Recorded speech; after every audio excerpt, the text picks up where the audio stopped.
Amigos, terceiro bloco é decreto dominical. Vamos lá? O decreto dominical é um conceito bíblico ou, como dizem alguns por aí, é uma invenção dos adventistas? O que vocês me diriam?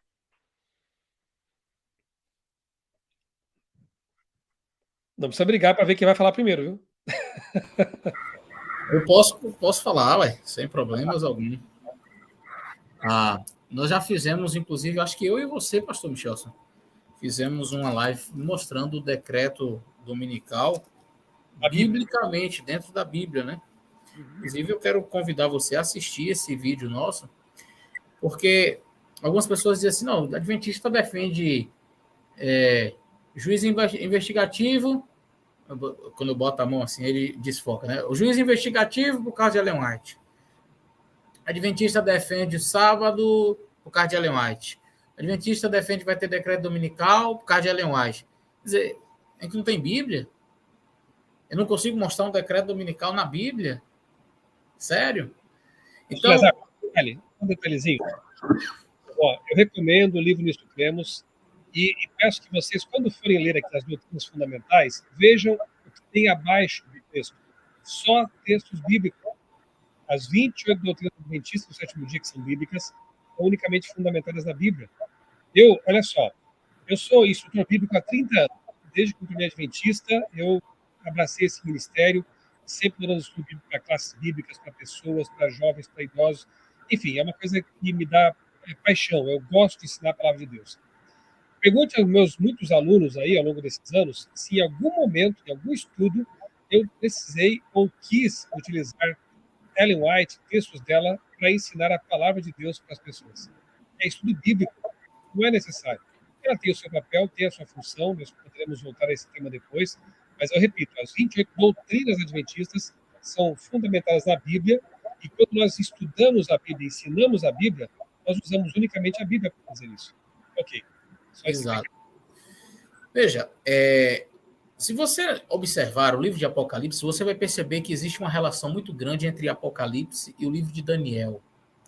Você vai notar que muitas das ilustrações utilizadas no livro de Apocalipse são retiradas, são extraídas do livro de Daniel. Inclusive, Apocalipse capítulo 13. Onde se você começar a ler Apocalipse 13, você vai perceber basicamente assim, retratos, recortes do livro de Daniel. Por exemplo, você chega aqui no capítulo 13, verso 2, diz: vi uma besta que era semelhante ao leopardo, seus pés como de urso, a sua boca como de leão. E o dragão lhe deu seu poder e sua autoridade. Peraí. Urso, leão, leopardo, dragão. De onde que vêm esses animais? Você percebe claramente que a literatura daniélica está presente aqui no livro de Apocalipse.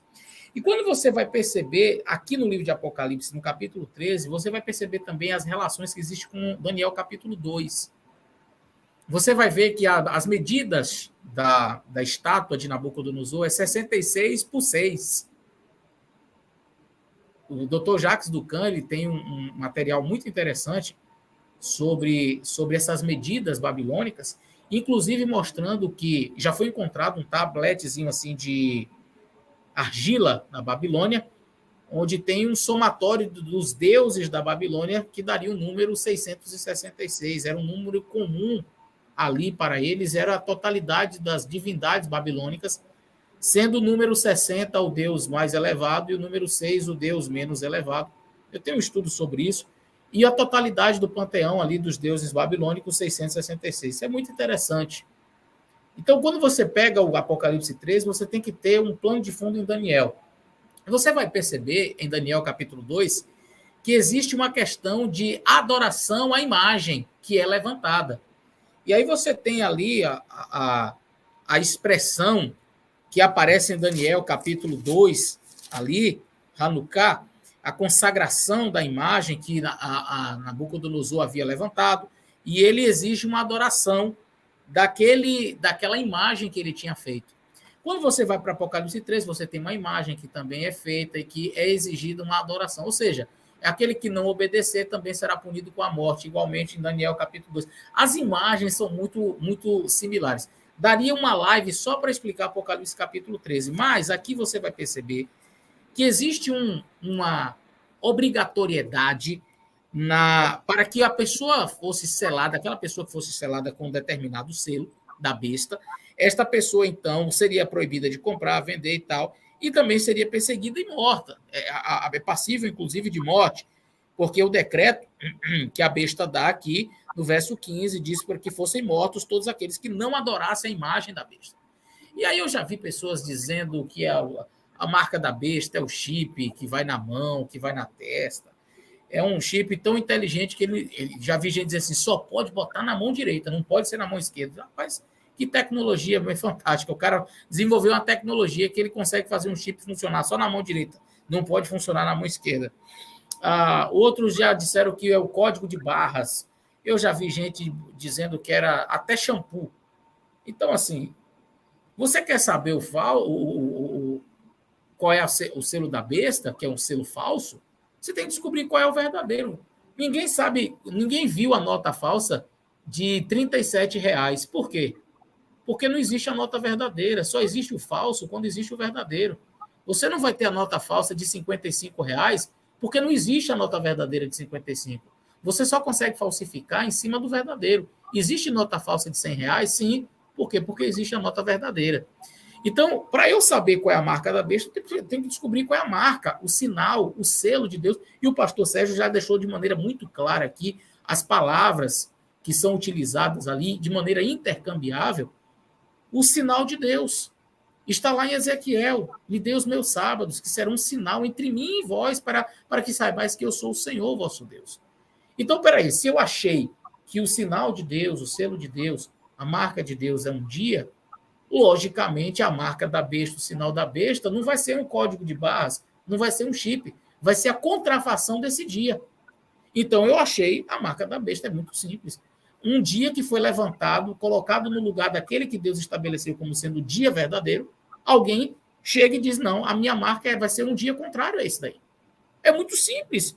O texto é muito claro em dizer que há o selo de Deus, está em Apocalipse capítulo 7, serão selados, e ali a Bíblia fala também, Apocalipse 13, que é um selo, um selo da besta, um selamento por ambos, não é? O selo de Deus e o selo da besta.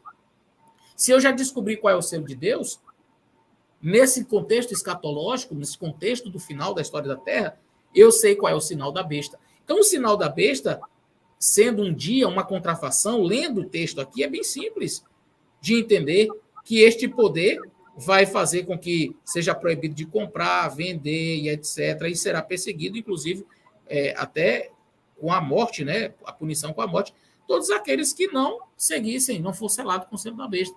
Então, eu já entendi que o selo de Deus é um dia, já entendi que o selo da besta necessariamente vai ser a contrafação desse dia. Ora, se Deus diz para eu observar um dia, alguém chega e diz assim, você não observar, se você não guardar o domingo, se você não guardar esse dia que nós estabelecemos aqui, então você não vai comprar, você não vai vender, você não vai... mas você acha que isso é possível? Ora, a pandemia deixou claro que é possível se você não tiver um aparelhozinho aqui, um negocinho, um pedaço de pano aqui no rosto, você não entrou em restaurante, não entrou em supermercado, em lugar nenhum. Então, quando os governos adotarem essas medidas de observância obrigatória de um dia, e diga-se de passagem, já existe em alguns locais, por exemplo, aqui nos Estados Unidos, na Pensilvânia, você não acha nenhum mercado aberto. Você não acha mercado, você não acha nada que é para transação comercial no domingo, porque é considerado ali o dia do Senhor. Então, você vai achar em outros dias da semana, mas nesse dia você não acha. Então, quando essas leis forem impostas, pessoas serão perseguidas. Mas eu não acredito nisso, você não é obrigado a acreditar. Eu só quero que você lembre dessa live quando acontecer. Diz assim, alguém já falou isso, eu vi isso em algum lugar. Eu vi isso lá naqueles pastores que estavam falando sobre isso.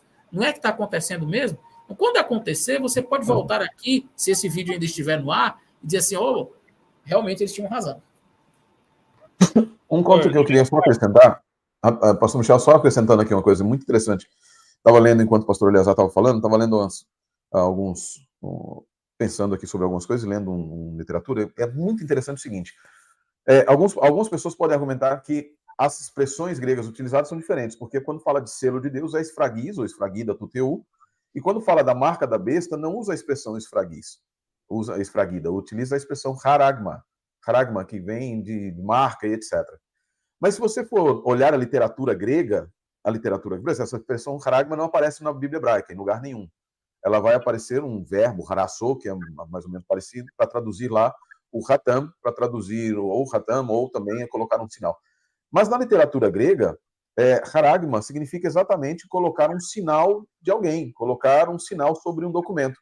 Qual é a diferença entre um e o outro? A diferença é que quem põe esfragida tem autoridade para fazê-lo.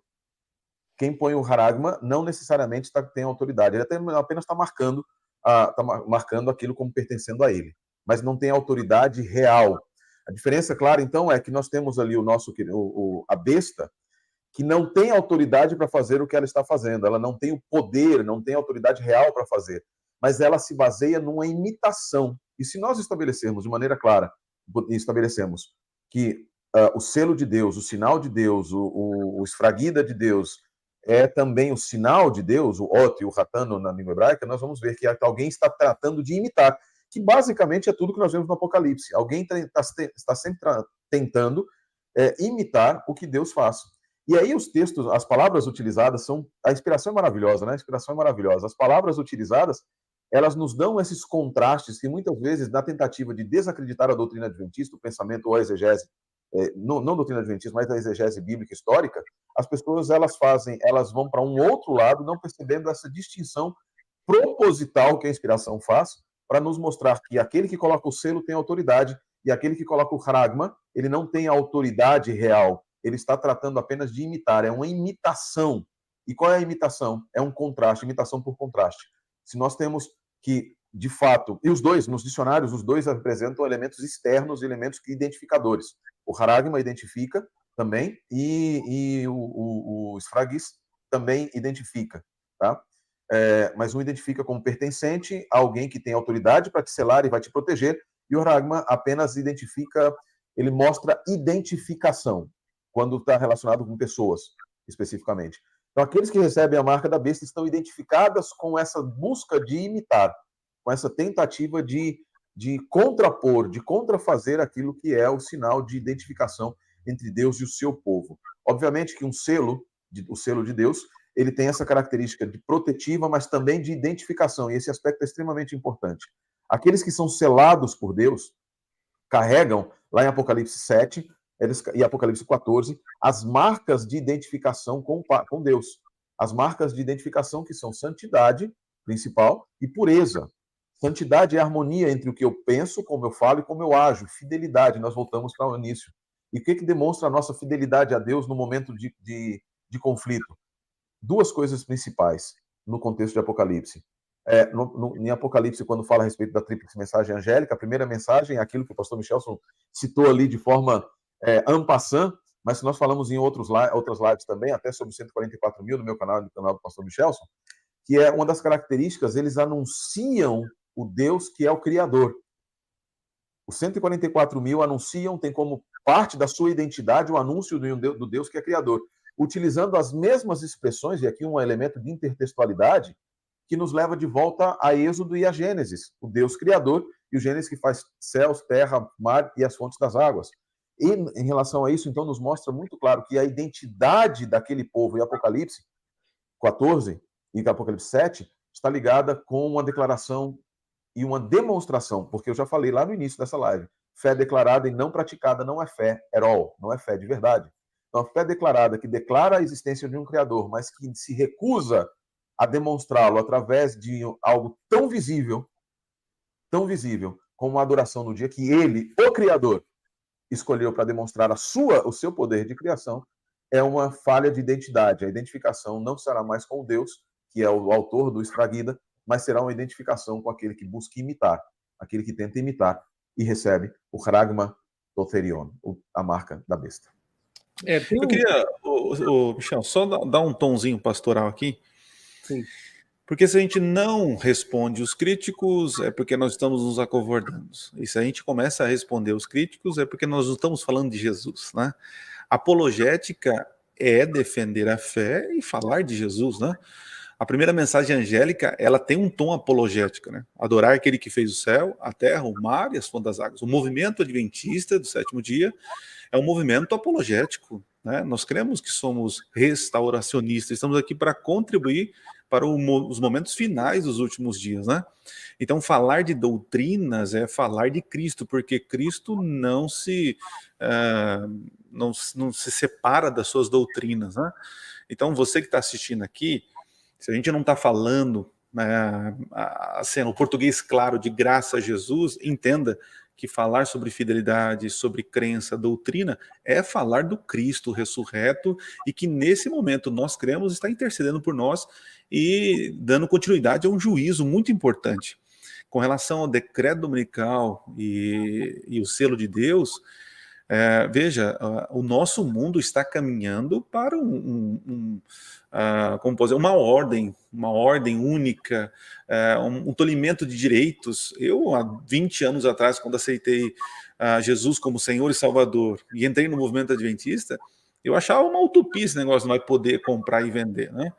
Mas a cada dia que passa, nós percebemos que nós estamos cada dia mais sendo, como posso dizer, nós temos direitos, né, de compra e venda, só que a cada vez mais nós estamos perdendo o dinheiro físico, nós estamos cada dia mais rendido a um dinheiro virtual, a um controle monetário, e isso desemboca tudo num momento em que a própria Bíblia diz que não vai poder comprar e vender. E isso nós acreditamos que tem a ver com a questão econômica. A questão final dos últimos dias vai envolver não somente uma questão religiosa, mas uma questão econômica, uma questão de direitos humanos, é verdade.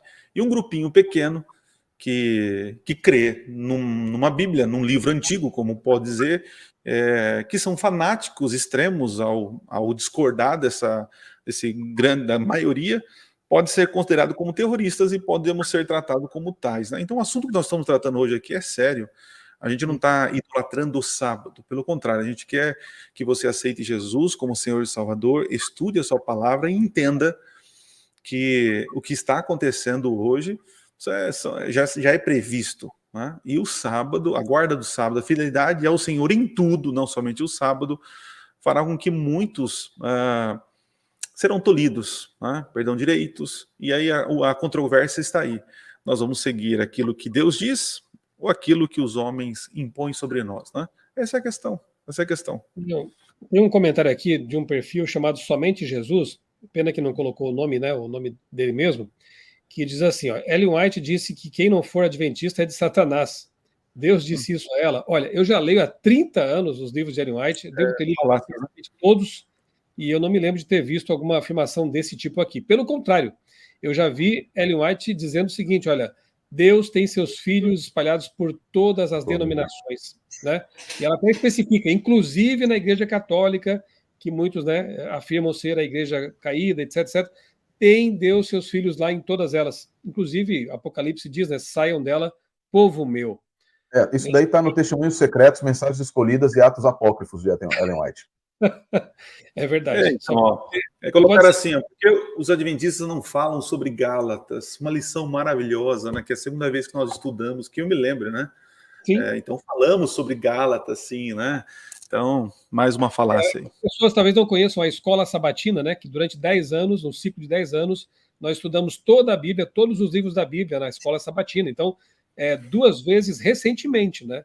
A Igreja Adventista dedicou 3 meses para estudar Gálatas, né? E hoje estamos estudando Efésios. Então, a Bíblia inteira é estudada durante o período aí de 10 anos na escola sabatina. O pastor Adriano, tem uma questão aqui, eu não sei se o pastor Sérgio quer comentar alguma coisa mais sobre a questão do decreto dominical. Não, podemos passar para alguma pergunta, alguma coisa assim. Tá bom, então antes de nós fazermos o sorteio da Bíblia Andrews, porque estamos caminhando já para o fim da nossa live, lembrando que teremos muitas outras ainda, temos a questão do juízo investigativo para tratar. Será que o juízo pré-advento é uma invenção dos adventistas ou é um conceito bíblico, né? Esse e muitos outros temas nós traremos aqui para nossa roda de discussão, tá bem?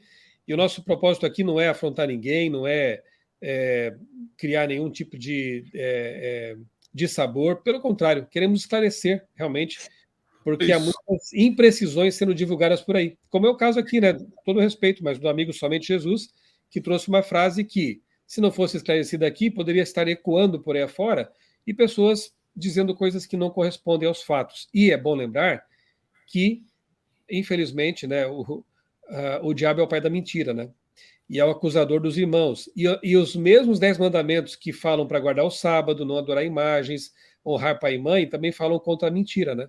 Então, cuidado para você. Você pode até criticar, você tem todo o direito, obviamente, né? Nós estamos aqui para ser também criticados e questionados, mas que seja com base na verdade, não com base em ilações, em calúnias, né? Isso não é de Deus, nunca foi de Deus, né?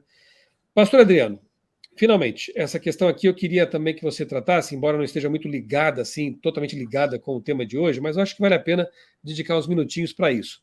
Os adventistas mentem ao dizer que creem e seguem o sola escritura? Boa. Vamos lá. Eu vou tentar sintetizar aqui, por causa do nosso tempo, né? Deixa eu colocar aqui. Eu até tinha tirado aqui. Janela, achei. Bora lá. Apareceu. Vai aparecer. Muito bem. Deixa eu colocar aqui. Vamos lá, vou correr. Inclusive, esse material depois eu vou colocar no meu grupo do Telegram. Quem está no meu canal tem um link. Aí você pode ir lá direto e pode consultar. Né? O material vai ficar ali para você no grupo do Telegram. Então, o questionamento é o seguinte: é algo antigo, né? É o Ken Wright. Falei certo aí, Sérgio? Ken Wright. É isso, Sérgio? Tá bom? Tá, antes que ele me corrija.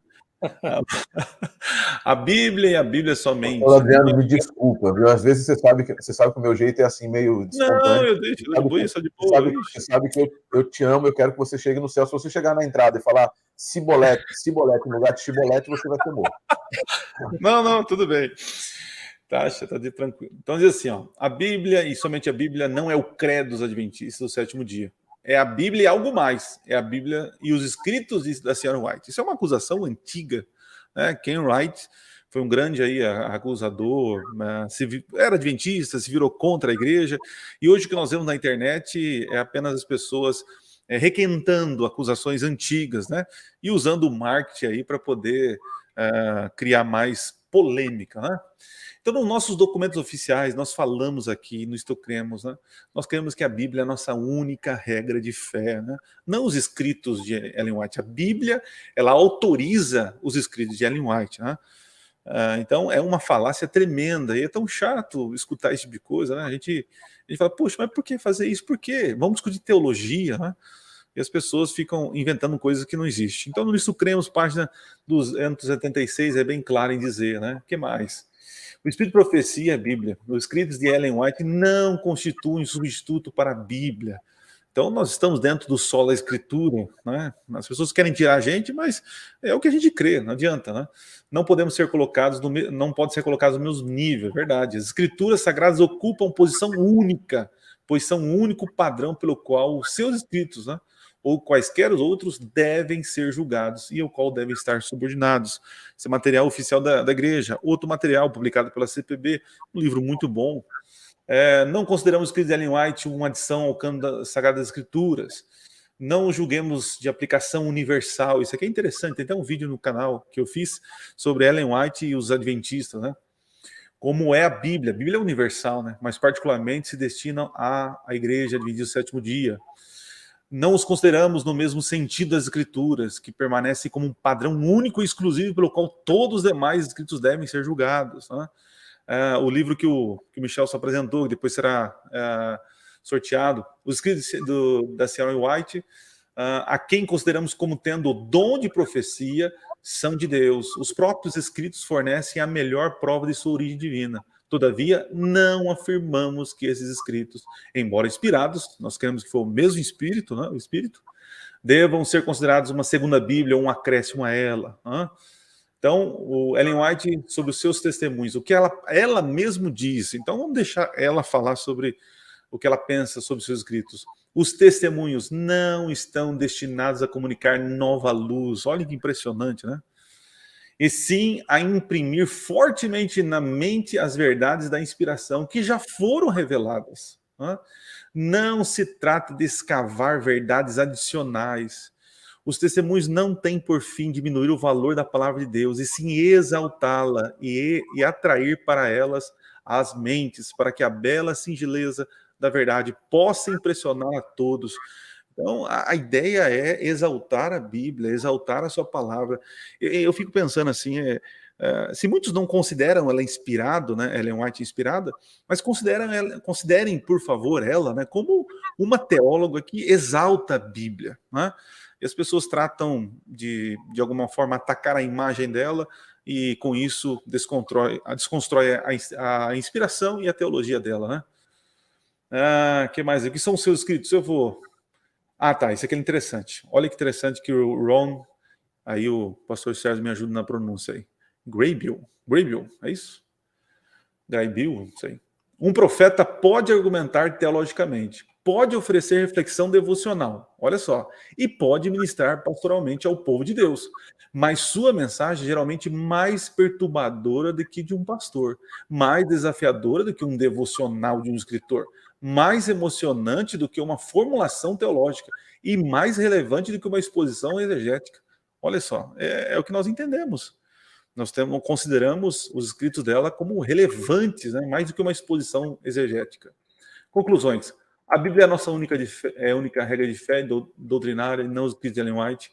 A igreja crê nos dons espirituais e que foi manifestada em Ellen White. Não consideramos os escritos de Ellen White como uma adição ao cano sagrado da Escritura. É necessário interpretar seus escritos respeitando critérios sérios para melhor compreensão, assim como fazemos com a Bíblia, né?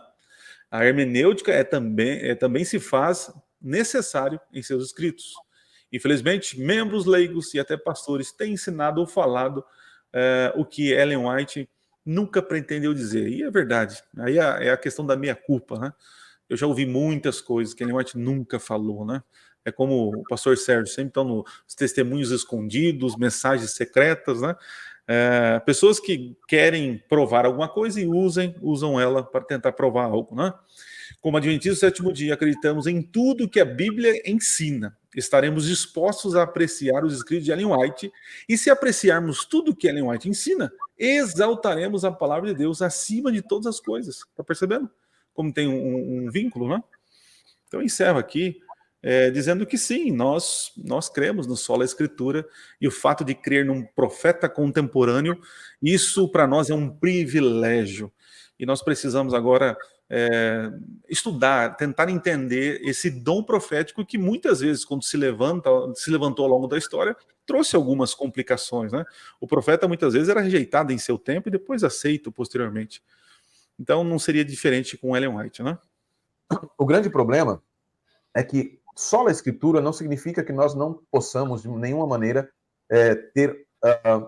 nós não temos outras fontes de autoridade. Esse que é o ponto importante.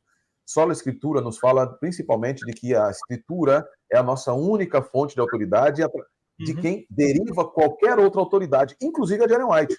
Sim. A autoridade da senhora White, a autoridade dela é derivada, não é originária. Isso significa que, assim, qualquer coisa e algumas vezes as pessoas confundem, como se nós buscássemos em Ellen White a autoridade para as nossas doutrinas, para os nossos questionamentos exegéticos.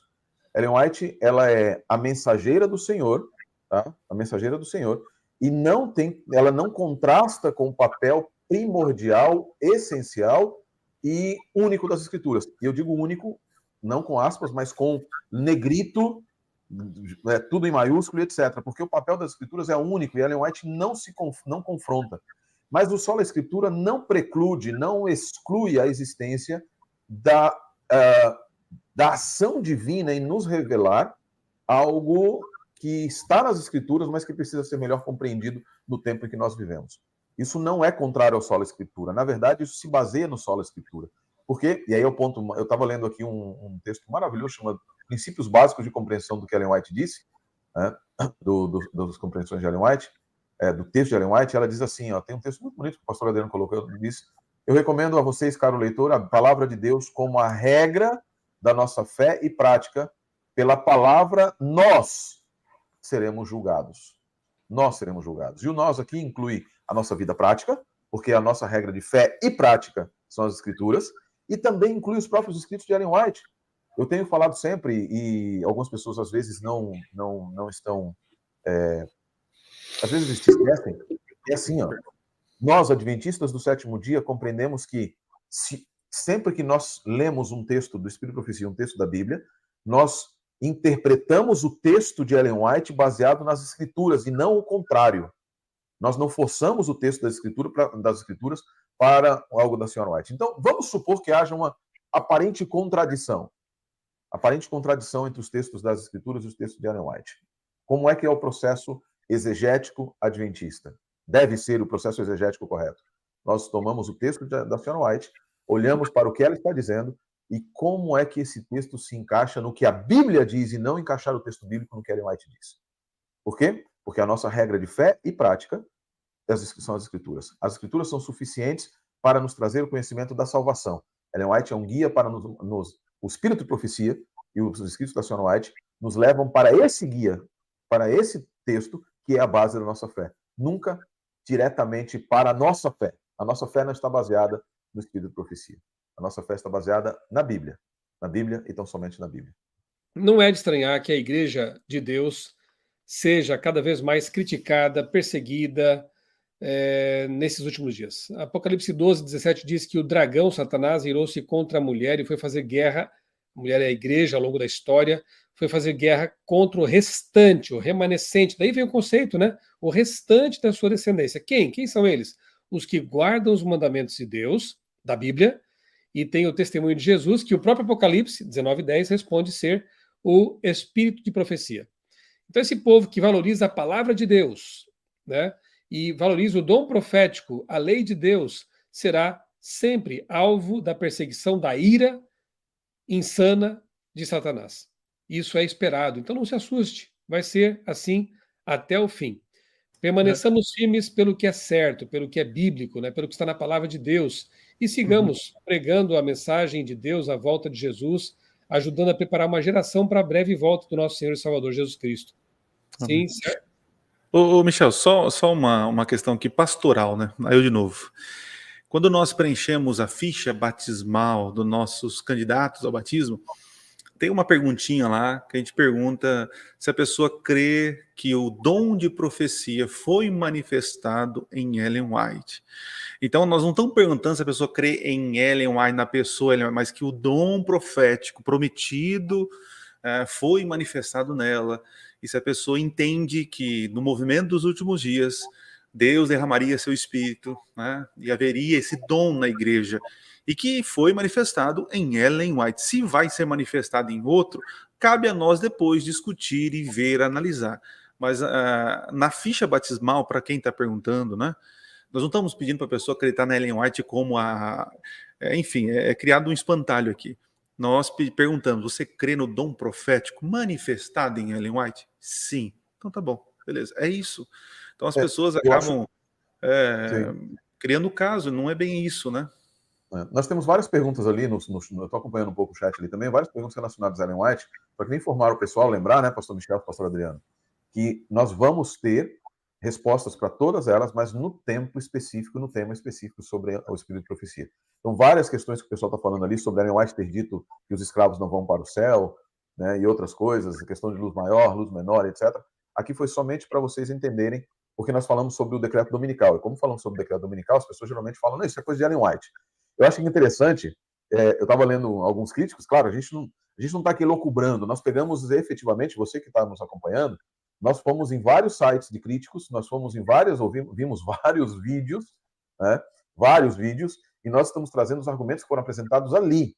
E é interessante que muitos dos argumentos falando contra o sábado, por exemplo, eles dizem assim, ao invés de começar, eu vi vários, ao invés de dizer, vamos analisar o sábado nas Escrituras, invariavelmente eles começam dizendo assim, a Igreja Adventista do Sétimo Dia guarda o sábado por causa de Ellen White. A Igreja Adventista do Sétimo Dia crê no juízo investigativo por causa de Ellen White. Tem um crítico que chegou ao ponto de dizer que a Igreja Adventista do Sétimo Dia tem suas doutrinas baseadas em Ellen White.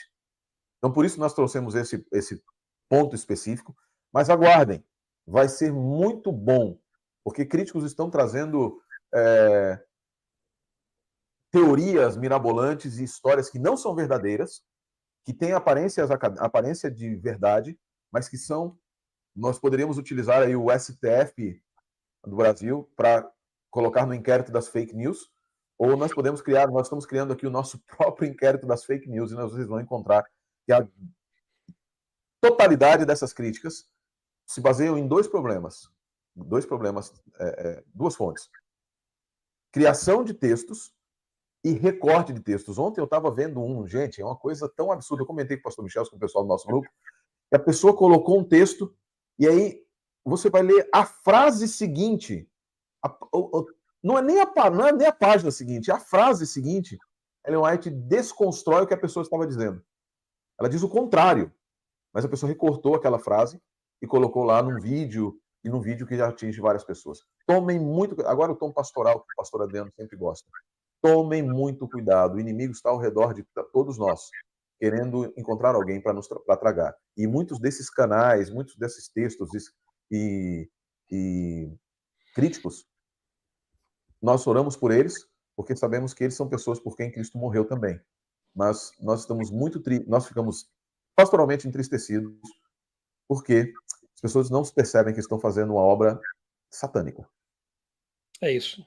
Reverendo Ricardo Nascimento, ele escreveu aqui no chat o seguinte: o discurso dos senhores é muito bem organizado e eloquente, mas vocês são uma seita legalista e defendem um movimento, não princípios bíblicos. Reverendo Ricardo, eu deixo aqui um convite para você, então. Nós temos uma live, no meu canal, por exemplo, está organizado como uma playlist, né? Adventismo Decifrado. Nós dedicamos aí várias semanas para estudar cada uma das crenças adventistas na Bíblia, somente na Bíblia. Então, meu convite, primeiramente, eu agradeço você por estar conosco aqui, Reverendo Ricardo Nascimento. Obrigado, isso mostra que você tem abertura, né, de mente para entender, quem sabe, o contraditório, um pensamento diferente. Obrigado por estar aí no nosso chat. Mas fica aqui o meu convite, que você assista, né, aos vídeos ali do Adventismo Decifrado. E depois diga para a gente se você continua pensando se somos uma seita legalista que defende um movimento e não princípios bíblicos. Tá bem?